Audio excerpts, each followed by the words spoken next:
मैं नमस्कार संजना यादव अपने यूट्यूब चैनल पे आप सबका स्वागत करती हूँ। दोस्तों एक मैं हवन गीत लेके आई हूँ। अच्छा लगे तो लाइक सब्सक्राइब शेयर कमेंट जरूर करिएगा दोस्तों। तो बने रहिएगा हमारे चैनल में। तो चलिए हम सुनाते हैं कि कैसा लगा।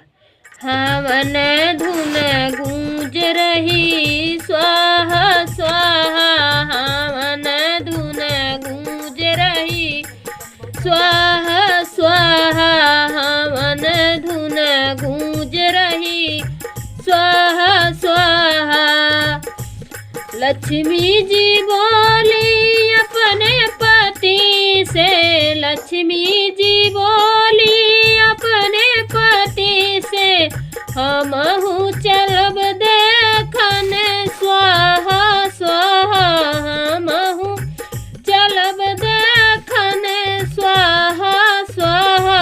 हवन धुन गूंज रही स्वाहा स्वाहा, हवन धुन गूंज रही स्वाहा स्वाहा। राधा जी बोली अपने पति से, राधा जी बोली अपने पति से, हमहु चलब देखन स्वाहा स्वाहा, हमहु चलब देखन स्वाहा स्वाहा। हवन धुन गूंज रही स्वाहा स्वाहा, हवन धुन गूंज रही स्वाहा स्वाहा। सरस्वती जी बोली अपने पति से, सरस्वती जी बोली अपने पति से, हमहु चलब देखन स्वाहा स्वाहा, हमहु चलब देखन स्वाहा स्वाहा।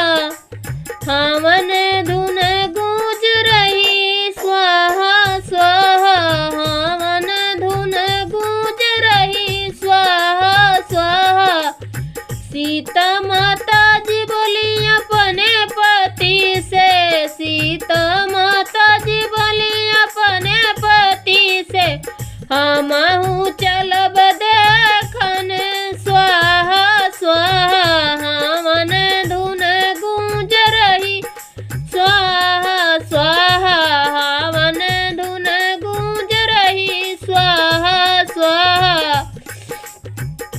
पार्वती जी बोली अपने पति से, पार्वती जी बोली अपने पति से, हमहु चलब देखन स्वाहा स्वाहा, हमहु चलब देखन स्वाहा स्वाहा।